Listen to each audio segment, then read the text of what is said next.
सभी लोगों को सबसे पहले जिला प्रशासन की ओर से स्वतंत्रता दिवस की हार्दिक शुभकामनाएं और जिला के सर्वांगीण विकास की कामना करते हुए आज इस अवसर पर आप सभी लोगों के समक्ष यहाँ पर कुछ बात रखने के लिए मुझे बहुत गौरव हो रहा है। 15 अगस्त 1947 का ही दिन था जब नया सवेरा इस देश ने देखा। उस दिन हमने विदेशी शासन से तो आज़ादी हासिल ही की, पर उसके साथ साथ ही अपनी नियति का निर्माण करने की स्वतंत्रता भी प्राप्त कर ली। स्वतंत्रता दिवस हमें ये याद दिलाता है कि हम केवल एक व्यक्ति ही नहीं हैं, बल्कि एक ऐसे महान जन समुदाय का हिस्सा हैं जो अपनी तरफ से और अपनी तरह से सबसे बड़ा जीवन जन समुदाय है और ये विश्व के सबसे बड़े लोकतंत्र के नागरिकों का समुदाय है। ये भारतवर्ष का समुदाय है। जब हम स्वतंत्रता दिवस समारोह मनाते हैं तो वास्तव में हम एक महान लोकतंत्र के नागरिक होने का उत्सव भी मनाते हैं। हम में से हर एक व्यक्ति की अलग पहचान है, लेकिन इस विविधता के बीच में जो एक चीज़ हम सबको बांधती है वो एक भारतीय होने का रिश्ता है। हम सभी समान रूप से इस महान देश के नागरिक हैं और हम सबको समान अवसर और समान अधिकार उपलब्ध हैं।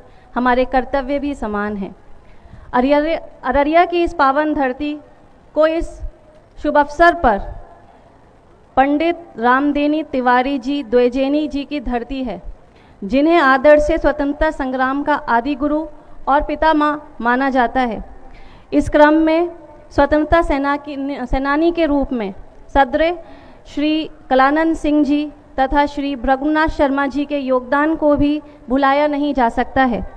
इसी प्रकार अमर कथा शिल्पी फणीश्वरनाथ रेणु जी की अनेक साहित्य कृतियों स्वतंत्रता सेनानियों में निरंतर जोश और उत्साह भरता रहा है। इन सभी महान आत्माओं को भी आज इस शुभ अवसर पर हम लोग सादर नमन प्रस्तुत करते हैं। वर्तमान समय में भारत नित्य नई ऊंचाइयों को छू रहा है। देशवासी बड़े उत्साह एवं उमंग के साथ आज़ादी का अमृत महोत्सव मना रहे हैं। इस अमृतकाल का उद्देश्य 2047 तक भारत को विकसित राष्ट्र बनाना है।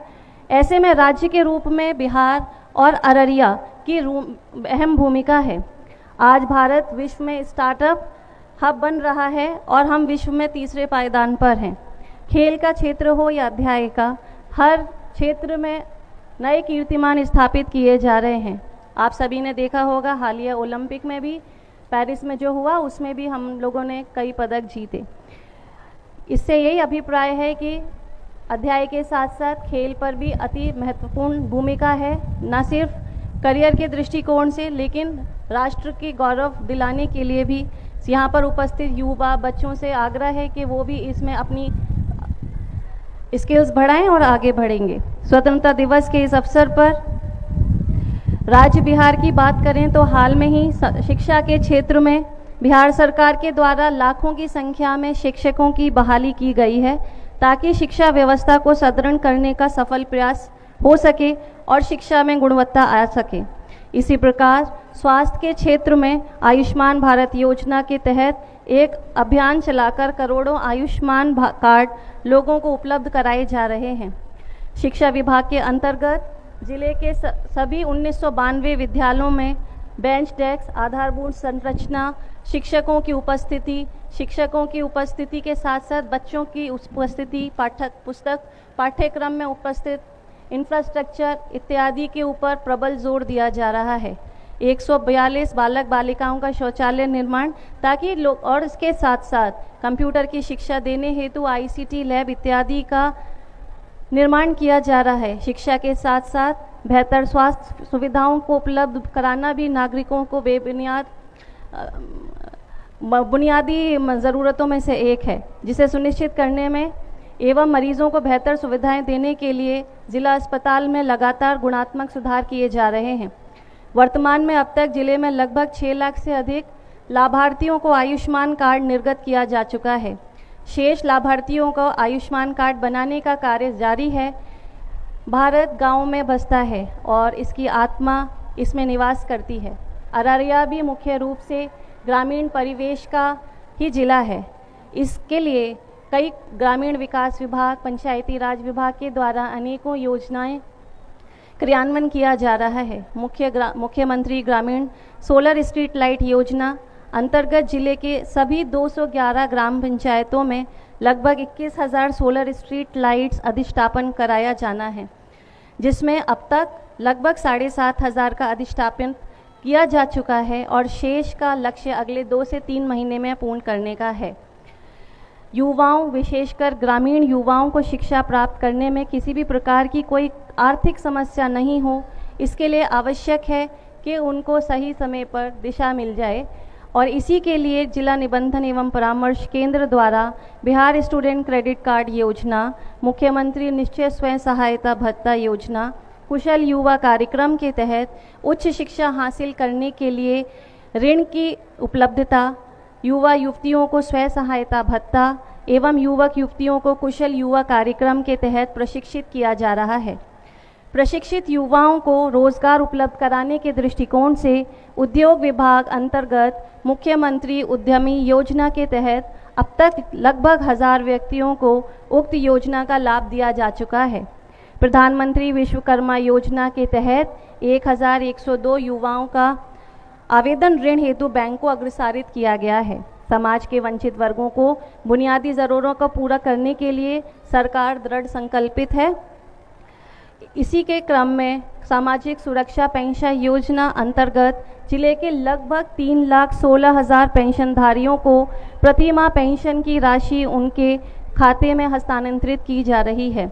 मुख्यमंत्री दिव्यांगजन सशक्तिकरण योजना, जिसे संबल भी कहा जाता है, के तहत लगभग 600 से ज़्यादा दिव्यांगजनों को बैटरी संचालित ट्राईसाइकिल प्रदान की गई है और निरंतर इसमें कार्रवाई आगे की जा रही है। समाज के सभी समुदायों के समग्र विकास और उनके उत्थान हेतु सरकार की विशेष योजनाएं संचालित की जा रही हैं। इसे सुनिश्चित करने के लिए अल्पसंख्यक कल्याण विभाग द्वारा मुख्यमंत्री विद्यार्थी प्रोत्साहन योजना के तहत इंटर उत्तीर्ण प्रथम श्रेणी की छात्राओं को, मौलवी प्रथम श्रेणी की मुस्लिम छात्राओं को और फौकनिया प्रथम श्रेणी के मुस्लिम छात्र छात्राओं को एक मुश्त प्रोत्साहन राशि सुनिश्चित उनके खातों में हस्तांतरित की जाती है। आने वाली पीढ़ियों के बेहतर जीवन हेतु पर्यावरण की रक्षा भी अत्यंत आवश्यक है। इस क्रम में जल जीवन हरियाली मिशन के अंतर्गत अररिया प्रखंड के कुसियार गांव पंचायत में बायोगैस प्लांट का निर्माण कराया जा रहा है। जैविक खेती को प्रबल बढ़ावा देने हेतु नाडेफ पद्धति से जैविक खाद को तैयार कर ग्राम पंचायत को सशक्त बनाया जा रहा है। मद निषेध अंतर्गत अवैध चुलाई शराब का निर्माण एवं बिक्री पर कारगर रोकथाम हेतु निरंतर छापेमारी की जा रही है। अब तक कुल 145 अभियोग में माननीय न्यायालय द्वारा सजा भी सुनाई गई है। सांप्रदायिक सौहार्द के लिए अररिया एक मिसाल है। अररिया जिला पुलिस एवं हमारे अंतर्राष्ट्रीय सीमा पर तैनात एसएसबी के जवानों एवं पदाधिकारियों के अथक परिश्रम एवं कार्य के प्रति प्रतिबद्धता तथा थाना स्तर पर गश्ती एवं पर्यवेक्षण के कारण ही अररिया में विधि व्यवस्था के दृष्टिकोण से कोई समस्या उत्पन्न नहीं हुई है और जहां कोई समस्या हो जाती है तो उसका संज्ञान लेते हुए तुरंत ही उस पर आवश्यक कार्रवाई की जाती है और इस पे किसी प्रकार का कोई टॉलरेंस की पद्धति नहीं है। आशा है आगे भी आप सभी की सक्रिय भूमिका और आपके सहयोग से अररिया जिला विकास की नित्य नई ऊंचाइयों को प्राप्त करेगा। अंत में महान स्वतंत्रता सेनानियों को शत शत नमन करते हुए आप सभी लोगों का एक बार फिर अभिनंदन करते हुए मेरे और जिला प्रशासन की ओर से 78वें स्वतंत्रता दिवस समारोह के आने के लिए धन्यवाद और इस शुभ अवसर पर आप सभी लोगों को हार्दिक शुभकामनाएं। जय हिंद, जय बिहार।